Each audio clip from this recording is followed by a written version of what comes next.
Hello friends, welcome back to my channel. तो आज के इस वीडियो में मैं आपको एक्सप्लेन करने वाली हूँ 2022 में आई सीरीज कोड एम सीजन 2।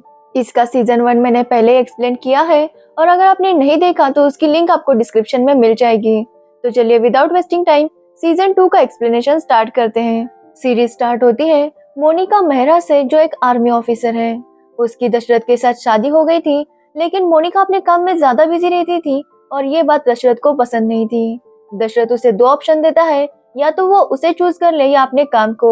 और मोनिका आर्मी से बहुत प्यार करती है, इसलिए उसने दशरथ को छोड़ दिया। अब मोनिका को सीएम की सिक्योरिटी पर ध्यान देना था, क्योंकि सीएम साहब पुणे आने वाले थे शहीदों को श्रद्धांजलि देने के लिए, जिसके बाद उनका आर्मी वालों के साथ एक डिनर भी था। मोनिका वहाँ पर आती है और सारी सिक्योरिटी चेक कर लेती है। इस बार मोनिका को ताहिल खान असिस्ट कर रहा था। कुछ टाइम बाद सेरेमनी स्टार्ट होती है, जिसके बाद डिनर का टाइम हो गया था। उस पार्टी में अंगद भी अपने पापा के साथ आया था। अब अंगद की बात करें तो अंगद मोनिका का एक्स बॉयफ्रेंड है। तो वही अंगद के पापा की बात करें तो उनका नाम था मिस्टर संधू, जो एक डिफेंस कॉन्ट्रैक्टर थे, यानी कि आर्मी वालों को वो कुछ प्रोडक्ट सप्लाई किया करते थे। तभी हम एक वेटर को देखते हैं जो सीएम साहब की पेस्ट्री बदल देता है। सीएम उस पेस्ट्री को खाने ही वाले थे, लेकिन मोनिका को उस वेटर पर डाउट आता है और वो उन्हें रोक लेती है। वो उस वेटर को पकड़ लेती है, लेकिन उस वेटर को किसी ने पॉइजन खिला दिया था, जिसकी वजह से उसकी वहीं पर मौत हो जाती है। अब आर्मी बेस में मिनिस्टर पर हमला हुआ था, ये बात छोटी नहीं थी, इसलिए आर्मी और पुलिस मिलकर इस केस को इन्वेस्टिगेट करने लगती है। लेकिन मोनिका को ये केस बस तब तक इन्वेस्टिगेट करना था जब तक ये सीबीआई को नहीं मिल जाता। आज मोनिका का बर्थडे था, इसलिए वो अंगद के साथ ड्रिंक कर रही थी। वो जब ड्रिंक कर रही थी तभी उसे ताहिल का कॉल आता है और वो उसे बताता है कि उस वेटर के अंदर जो पॉइजन था वो RX-40 था और यही सेम पॉइजन उस पेस्ट्री के अंदर भी मिला था। पॉइजन का नाम सुनकर मोनिका काफी ज्यादा शॉक थी, क्योंकि ये पॉइजन सिर्फ मिलिट्री ऑफिसर्स को ही मिलता है। जिसके बाद मोनिका डॉक्टर के पास जाती है और डॉक्टर बताते हैं कि इस वेटर के अंदर जो पॉइजन है वो RX-40 है। इस पॉइजन की ये खास बात थी कि ये बॉडी में जाते ही बॉडी का जो सबसे वीक पॉइंट है उस पर अटैक करता है, यानी कि अगर किसी को हार्ट की प्रॉब्लम है और उसे ये पॉइजन दिया गया तो सबको ऐसा ही लगेगा कि उस इंसान को हार्ट अटैक आया है। क्योंकि ये पॉइजन डिटेक्ट ही नहीं होता, इसलिए सबको ऐसा ही लगता है कि उस इंसान की नेचुरल डेथ हो गई है। मोनिका को पता चलता है कि जो वेटर सीएम के लिए पेस्ट्री लेकर आया था उसका नाम आदित्य था, लेकिन उसके बारे में और कोई भी डिटेल्स अवेलेबल नहीं थे। तभी मोनिका देखती है कि उनकी बातों को कोई छुप कर देख रहा था। मोनिका उस इंसान को पकड़ने की कोशिश करती है, लेकिन वो वहाँ से भाग जाता है। मोनिका ये सब अपने सीनियर को भी इन्फॉर्म करती है। मोनिका का कहना था कि इस सब कुछ में किसी आर्मी वाले का ही हाथ है, क्योंकि कल जिसने मोनिका पर अटैक किया था उसके सारे स्टाइल आर्मी की तरह ही थे। लेकिन उसके सीनियर ऑफिसर कहते हैं कि ये केस अब सीबीआई को रेफर हो चुका है, इसलिए मोनिका को ये सारे डिटेल्स इस्माइल कुरैशी को देने होंगे। वो एक सीबीआई ऑफिसर है और वही अब इस केस को इन्वेस्टिगेट करेंगे। लेकिन मोनिका डिसाइड करती है कि वो इतनी जल्दी कुरैशी को सारे रिपोर्ट नहीं देगी। जब मोनिका और ताहिल बात कर रहे थे तो उन्हें आदित्य के बारे में और ज्यादा जानकारी चाहिए थी। तभी मोनिका को याद आता है कि सारे रिकॉर्ड सीबीआई ऑफिस में आते हैं। जिसके बाद वो ताहिल को लेकर सीबीआई ऑफिस जाती है और वहाँ पर मोनिका का एक कार्तिक नाम का फ्रेंड था। वो कार्तिक से कहती है कि उसे इस आदमी के बारे में सारे डिटेल्स चाहिए, लेकिन कार्तिक कहता है कि सबसे पहले उसे कुरैशी से परमिशन लेनी होगी। जिसके बाद मोनिका कुरैशी से मिलती है और उन्हें रिपोर्ट सबमिट कर देती है, लेकिन कुरैशी मोनिका को वार्न करता है कि वो उसके काम में दखल अंदाजी ना दे। वो मोनिका को बताता है कि वो उसके पापा विक्रम मेहरा को भी जानता है और मोनिका को भी अपने पापा की तरह रूल्स ब्रेक करने की आदत है, इसलिए वो मोनिका को इस केस से दूर रहने के लिए कहता है। जिसके बाद मोनिका कार्तिक के पास जाती है और उसे बताती है कि कुरैशी ने परमिशन नहीं दी, लेकिन वो कार्तिक को समझाती है कि वो जो कुछ भी कर रही है वो सही है, इसलिए वो उसकी मदद करे। जिसके बाद वो रिकॉर्ड चेक करने लगते हैं, लेकिन इस बारे में कुरैशी को पता चल जाता है। तो वही मोनिका को भी वो डॉक्यूमेंट मिल जाता है जिसे वो ढूंढ रही थी। तभी वहाँ पर कुरैशी आता है और वो मोनिका का बैग चेक करता है, लेकिन उसमें कुछ भी नहीं था। जिसके बाद मोनिका और ताहिल वहाँ से बाहर आते हैं तो अंगद वहाँ पर आया था।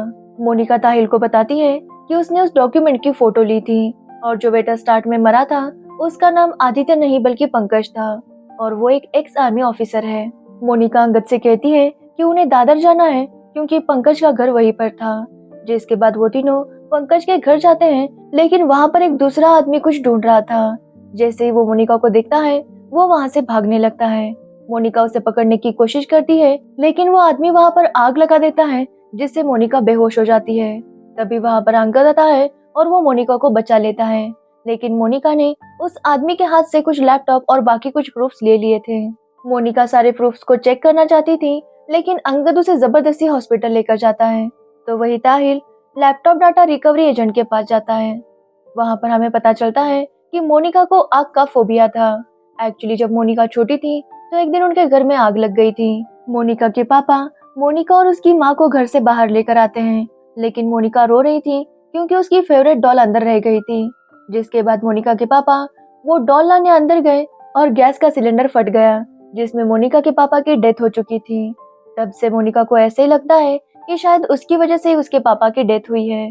तब से मोनिका आग से बहुत ज्यादा डरती है। अंगद मोनिका को लेकर अपने घर आता है, जहाँ पर वो मिस्टर संधू से मिलती है। जिसके बाद वो अंगद को सॉरी कहती है, क्योंकि दशरथ की वजह से अंगद के साथ उसने बात करना बंद कर दिया था। तभी तपिल को एक एग्रीमेंट मिलता है जो आर्मी ने डिफेंस सप्लायर्स के साथ किया था। इस एग्रीमेंट में ये लिखा था कि ये तीनों सप्लायर्स आर्मी को कुछ प्रोडक्ट सप्लाई करेंगे, जैसे कि shoes, bullet proof jackets etcetera. लेकिन शॉकिंग बात ये थी कि इन तीनों की मौत हो चुकी है और इन तीनों की मौत का रीजन नेचुरल डेथ था। मोनिका को लगता है कि इन तीनों को भी वही पॉइजन दिया होगा जो स्टार्ट में उस वेटर ने लिया था। जिसके बाद मोनिका एक डिफेंस सप्लायर की वाइफ से मिलती है और उनसे पूछती है कि उसके हस्बैंड कैसे मरे। वो वाइफ बताती है कि उसके हस्बैंड को हार्ट अटैक आया था, लेकिन नेचुरल डेथ होने के बाद भी उनकी ऑटोप्सी करवानी पड़ी, क्योंकि डॉक्टर का कहना था कि डेथ के बाद उनकी उंगलियां नीली पड़ गई थी। लेकिन जब रिपोर्ट्स आई तो सब कुछ नॉर्मल था। उनकी वाइफ बताती है कि उसके हस्बैंड की डेथ के बाद उनके कलीग्स की भी मौत हो गई। वो ये भी बताती है कि उसके हस्बैंड के डेथ के कुछ दिनों बाद कुछ आर्मी ऑफिसर्स उनके घर आए थे। उन्होंने यूनिफॉर्म नहीं पहनी थी, लेकिन वो उनसे पूछ रहे थे कि वो आगे कुछ इन्वेस्टिगेशन करना चाहती है या नहीं। ये बात थोड़ी सी अजीब लगी थी, क्योंकि किसी ने भी यूनिफॉर्म नहीं पहना था। अब मोनिका समझ चुकी थी कि कोई है जो डिफेंस सप्लायर्स का प्लान करके मर्डर कर रहा है। तभी उसे याद आता है कि अंगद के पापा भी डिफेंस सप्लायर ही थे। जिसके बाद वो अंगद के घर जाने लगती है, लेकिन वहां जाने पर उसे पता चलता है कि अंगद के पापा की डेथ हो चुकी थी। अंगद बताता है कि उसके पापा को हार्ट अटैक आया था, लेकिन मोनिका का कहना था कि उनका भी मर्डर हुआ है। लेकिन अंगद इन बातों पर यकीन नहीं करता। जिसके बाद मोनिका और ज्यादा इन्वेस्टिगेशन स्टार्ट करती है। तब उसे पता चलता है कि आर्म फोर्सेस के ज्वाइंट सेक्रेटरी थे, उन्होंने एक कॉन्ट्रैक्ट साइन किया था उन तीनों के साथ जिनकी मौत हो गई थी। एक्चुअली वो लोग आर्मी को कुछ प्रोडक्ट्स प्रोवाइड करने वाले थे, जैसे कि बुलेट प्रूफ जैकेट्स, टेलीफोन्स या ग्रोसरी। इसके बाद ज्वाइंट सेक्रेटरी ने एक और कॉन्ट्रैक्ट साइन किया था मिस्टर संधू के साथ, जो पैराशूट्स प्रोवाइड करने वाले थे, लेकिन उन चारों की मौत हो गई थी। जिसके बाद मोनिका सबसे इंक्वायरी करने लगती है कि जहाँ पर ये प्रोडक्ट्स गए थे उनका रिव्यू कैसा था। सभी लोग बताते हैं कि प्रोडक्ट्स काफी ज्यादा खराब थे। बुलेट प्रूफ जैकेट्स इतने ज्यादा खराब थे कि कई सोल्जर्स की उसमें मौत हो गई। यहाँ तक कि जो ग्रोसरी भेजी थी वो भी खराब थी, और मिस्टर संधू ने जो पैराशूट्स भेजे थे वो खुले ही नहीं, जिसकी वजह से 4 सोल्जर्स की मौत हो गई थी। अब मोनिका समझ गई थी कि जिनकी भी मौत हुई है वो सारे करप्ट थे, और कोई ऑर्गेनाइजेशन है जो इन करप्ट लोगों को प्लान करके मार रहा है। तभी वहाँ पर अंगद आता है और मोनिका उसे सब कुछ बता देती है, लेकिन अंगद का कहना था कि उसके पापा इतना बड़ा स्कैम नहीं कर सकते। ऐसा स्कैम करना मतलब देश के साथ गद्दारी करना हुआ, और उसके पापा ऐसा कभी नहीं कर सकते। अंगद मोनिका से गुस्सा होकर वहाँ से चला जाता है। जिसके बाद मोनिका ये सारी रिपोर्ट अपने सीनियर के साथ शेयर करती है, लेकिन उनका कहना था कि मोनिका को ये रिपोर्ट कुरैशी को देनी होगी, लेकिन मोनिका को कुरैशी पर ट्रस्ट नहीं था। जिसके बाद मोनिका कर्नल राव से मिलने जाती है। एक्चुअली जो वेटर मरा था वो एक एक्स आर्मी ऑफिसर था, और वो कर्नल राव के बैच में था। कर्नल राव बताते हैं कि पंकज काफी ज्यादा होशियार और मेहनती लड़का था, साथ ही उसे बुक्स पढ़ने की भी बहुत आदत थी, इसलिए वो हमेशा जाकर बुक्स पढ़ता था। यहाँ तक कि कर्नल राव को भी जब भी कोई बुक पढ़नी होती तो वो उससे ही पूछते हैं। कर्नल राव बताते हैं कि वो मोनिका के पापा विक्रम के साथ भी काम कर चुके हैं। मोनिका जब फोटोज देख रही थी तो उसे पता चलता है कि कुरैशी भी उसके पापा के साथ काम करता था। उन दोनों में काफी दोस्ती थी, और कुरैशी भी एक आर्मी ऑफिसर बनना चाहता था, लेकिन वो फिजिकल टेस्ट में फेल हो गया, इस वजह से उसका आर्मी में सिलेक्शन नहीं हुआ। ये बात सुनकर मोनिका को अब कुरैशी पर काफी ज्यादा डाउट होने लगा था, इसलिए वो अगले दिन कुरैशी और अपने सीनियर ऑफिसर से मिलती है, उन्हें सारा रिपोर्ट सबमिट करती है, और मोनिका का कहना था कि ये जो कुछ भी हो रहा है इसमें मिलिट्री का खास कनेक्शन है, इसलिए वो चाहती है कि मिलिट्री वाले और सीबीआई मिलकर काम करें। मोनिका की ये रिक्वेस्ट अप्रूव हो जाती है और वो अब इस केस को लीगली इन्वेस्टिगेट कर सकती थी। जिसके बाद मोनिका अंगद के घर जाती है क्योंकि उसके पापा की डेथ के बाद अंगद काफी दुखी हो गया था। वो उस रात अंगद के साथ ही रुकती है और अगले दिन वो जब घर जा रही थी तो उसे वही लड़का दिखाई देता है जो पंकज के घर में था। मोनिका उसका पीछा करती है तो वो एक पुरानी बिल्डिंग में चला जाता है। मोनिका जब वहां जाती है तो वो देखकर शॉक थी क्योंकि वहां पर एक ऑफिस था और वहां का हेड कोई और नहीं बल्कि कुरैशी था। मोनिका को लगता है कि ये कुरैशी का वही ग्रुप है जिनके साथ मिलकर वो मर्डर प्लान करता है। कुरैशी मोनिका से कहता है कि वो 2 मिनट के लिए शांति से उनकी बात सुन ले और मोनिका भी मान जाती है, जिसके बाद कुरैशी उसे सब कुछ बताने लगता है। कुरैशी बताता है कि जब पहले डिफेंस सप्लायर की मौत हुई थी तभी वो समझ गए थे कि कोई ना कोई है जो इन सबके मर्डर प्लान कर रहा है। तब से वो इस केस पर इन्वेस्टिगेट कर रहे थे और उन्हें काफी एविडेंस मिले हैं। साथ ही उन्होंने ये भी ढूंढ निकाला कि कितने डिफेंस सप्लायर्स है जो अपने प्रोडक्ट्स में इस तरह का स्कैम करते हैं। तब उन्हें पता चला कि इस सब में काफी बड़े बड़े लोग शामिल हैं। जिसके बाद कुरैशी ने हायर अथॉरिटीज से बात की और उन्होंने एक स्पेशल फोर्स स्टार्ट किया। तब से ये लोग सबसे छुपकर ये सारे काम करते हैं। लेकिन मोनिका कहती है कि ये सारे काम वो ऑफिशियली क्यों नहीं करते। तब कुरैशी बताता है कि इसमें काफी बड़े लोग शामिल हैं और उन्हें पता चल गया कि सीबीआई की नजर उन पर है तो वो बचने का कोई ना कोई तरीका ढूंढ ही लेंगे। कुरैशी मोनिका से कहता है कि आज से वो भी उनके टीम के साथ काम कर सकती है। जिसके बाद कुरैशी मोनिका को सारे एविडेंस दिखाता है जो उन्होंने अभी तक कलेक्ट किए थे। मोनिका सबको देखने लगती है तभी उसे एक बुक दिखाई देती है। एक्चुअली कर्नल राव ने जिस बुक का नाम बताया था वो बुक वहाँ पर भी थी। उस बुक पर एक बुक स्टॉल का स्टैम्प था और मोनिका वहाँ पर जाने लगती है क्योंकि कर्नल राव ने कहा था कि पंकज अक्सर उसी बुक स्टॉल में जाया करता था। मोनिका उस बुक स्टॉल में जाती है और वहाँ जाकर वो काफी ज्यादा शॉक थी क्योंकि वहाँ पर उसके पापा थे। मोनिका के पापा बताते हैं कि ये उन्हीं का ऑर्गेनाइजेशन है जो इस तरह से डिफेंस सप्लायर्स का मर्डर करता है। मोनिका पूछती है कि वो ऐसा क्यों करते हैं। तब उसके पापा बताते हैं कि काफी साल पहले एक वॉर में इन डिफेंस सप्लायर्स की वजह से काफी सारे सोल्जर्स की जान गई थी क्योंकि बुलेट प्रूफ जैकेट बिल्कुल भी अच्छे नहीं थे और सोल्जर्स को गोली लग गई। तब उसके पापा ने सारी रिपोर्ट बनाई और अपने सीनियर्स को दिखाई कि किस तरह से करप्शन हो रहा है। लेकिन उनके सीनियर्स का कहना था कि इसमें काफी बड़े लोग शामिल हैं और वो सब बेल पर छूट जाएंगे, इससे अच्छा वो ऐसा कुछ भी ना करें। मोनिका के पापा काफी ज्यादा परेशान हो गए थे, ऊपर से उन्हें बार बार धमकियां मिल रही थी। उन्हें ऐसा लग रहा था कि मोनिका और उनकी वाइफ की जान को भी खतरा है। एक दिन जब वो घर गए तो उन्हें मारने के लिए एक बंदा वहां पर आया था, लेकिन उसके पापा ने उस आदमी को ही मार दिया। लेकिन उस आदमी के साथ फाइट में उनके घर में आग लग गई थी। जिसके बाद उसके पापा ने मोनिका और उनकी वाइफ को घर से बाहर निकाला। लेकिन जब मोनिका ने जिद की कि उसे अपनी डॉल चाहिए तब वो फिर से घर के अंदर गए। तब उन्हें आइडिया आया कि क्यों ना वो मरने का नाटक करे। ऐसा करने से ना ही किसी को उन पर शक होगा और ना ही मोनिका और उसकी माँ की जान को खतरा होगा। इसलिए उन्होंने अपनी ज्वेलरी और कपड़े उस आदमी को पहना दिए जो उन्हें मारने के लिए आया था। फिर उन्होंने गैस सिलेंडर की मदद से आग और ज्यादा फैला दी और वहां से भाग गए और सबको ऐसा ही लगा कि मेजर विक्रम मेहरा की डेथ हो गई। लेकिन मोनिका कहती है कि इस तरह से मर्डर करके सजा देना अच्छी बात नहीं थी, इससे अच्छा अगर वो लीगली सजा देते तो ये सबके लिए अच्छा होता। लेकिन उसके पापा कहते हैं कि उन्होंने ट्राई किया था लेकिन कुछ हुआ नहीं। मोनिका उन्हें समझाती है कि तब भले ही वो अकेले थे लेकिन अब मोनिका उनके साथ है। साथ ही मोनिका कुरैशी के बारे में भी अपने पापा को बताती है कि किस तरह उन्होंने एक स्पेशल फोर्स स्टार्ट की है और उसकी मदद से उन्होंने सारे एविडेंस इकट्ठा किए हैं। लेकिन उसके पापा उसकी बात नहीं सुनते। तभी वो देखते हैं कि कुरैशी बुक स्टॉल के बाहर आ गया था। एक्चुअली उसने मोनिका का मोबाइल ट्रेस किया था और उसकी मदद से उसे लोकेशन मिल गया था। ये देखकर मोनिका के पापा वहां से चले जाते हैं। तो वही मोनिका कुरैशी के साथ एक मीटिंग में चली जाती है। वो सब लोग प्लान कर रहे थे कि उन्हें आगे के एविडेंस कैसे मिलेंगे। तभी कुरैशी को लगता है कि मोनिका उससे कुछ छुपा रही है, लेकिन मोनिका को पूछने पर वो कुछ भी नहीं बताती।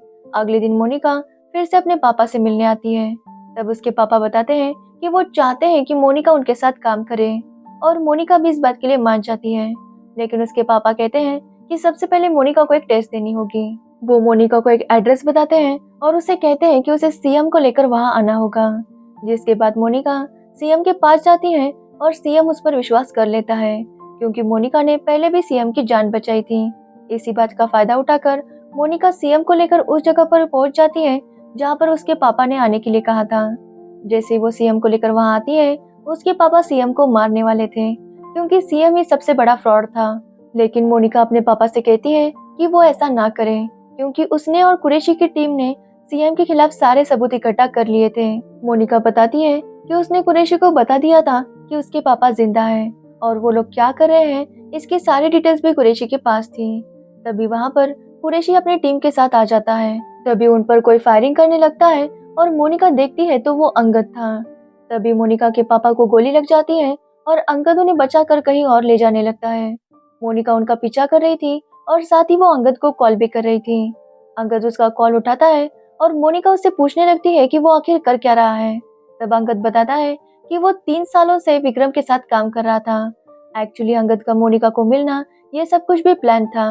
विक्रम ने ही अंगद को मोनिका के पास भेजा था ताकि वो मोनिका पर नजर रख सके और हमेशा मोनिका सेफ रहे। यहाँ पर हमें पता चलता है कि अंगद के मामा भी आर्मी में थे और फेक प्रोडक्ट की वजह से ही उनकी डेथ हो गई थी। इस बात का सदमा अंगद की माँ बर्दाश्त नहीं कर पाई और उनकी भी डेथ हो गई। तब से अंगद ने ठान लिया था कि जो भी देश के साथ गद्दारी करता है उसे वो मौत के घाट उतार कर रहेगा। जब उसे पता चला कि उसके पापा भी इस सब में शामिल थे तो अंगद ने अपने पापा को खुद ही मार दिया था। अंगद मोनिका से कहता है कि उसके और मोनिका के बीच में जो कुछ भी था वो बस उसका काम था। अंगद एक जगह कार रोकता है और वो विक्रम की ड्रेसिंग करने लगता है। विक्रम अंगद से कहता है कि उन्हें ये सब कुछ करना बंद करना होगा। अब वो जो कुछ भी करेंगे वो सब कुछ लीगली करेंगे। लेकिन ये सुनकर अंगद काफी ज्यादा गुस्सा हो जाता है। तब तक वहाँ मोनिका भी आती है और वो अंगद को सरेंडर करने के लिए कहती है। लेकिन अंगद विक्रम की गाड़ी को आग लगाता है और मोनिका से कहता है कि अगर उसमें हिम्मत है तो विक्रम की जान बचा ले। ये कहकर अंगद वहाँ से भाग जाता है। अब मोनिका को आग का फोबिया था लेकिन वो किसी तरह से अपने पापा को बचा लेती है। कुछ दिन गुजर जाते हैं और मोनिका अपने पापा विक्रम से मिलने आती है। विक्रम अभी जेल में है और उसने डिसाइड किया है कि वो मोनिका का लीगली साथ देगा। मोनिका विक्रम को बताती है कि कुरैशी ने और 3 लोगों को पकड़ा है जो इस तरह का करप्शन कर रहे थे और इस बार उन्हें बेल भी नहीं मिलने वाली। ये सुनकर विक्रम काफी ज्यादा खुश हो जाता है लेकिन वो मोनिका से कहता है कि अंगद अभी भी फरार है और वो नहीं रुकेगा। तो वही मोनिका डिसाइड करती है कि वो अंगद को रोक कर रहेगी। तभी हम देखते हैं अंगद ने किसी और करप्ट ऑफिसर को भी मार दिया था और यहीं पर ये सीरीज एंड हो जाती है। तो ये थी कोड एम सीजन 2 की स्टोरी। अगर आपको इसकी स्टोरी और मेरा एक्सप्लेनेशन पसंद आया हो तो वीडियो को लाइक कमेंट शेयर जरूर करें और मेरे चैनल को सब्सक्राइब करना बिल्कुल मत भूलें। Thanks for watching the video.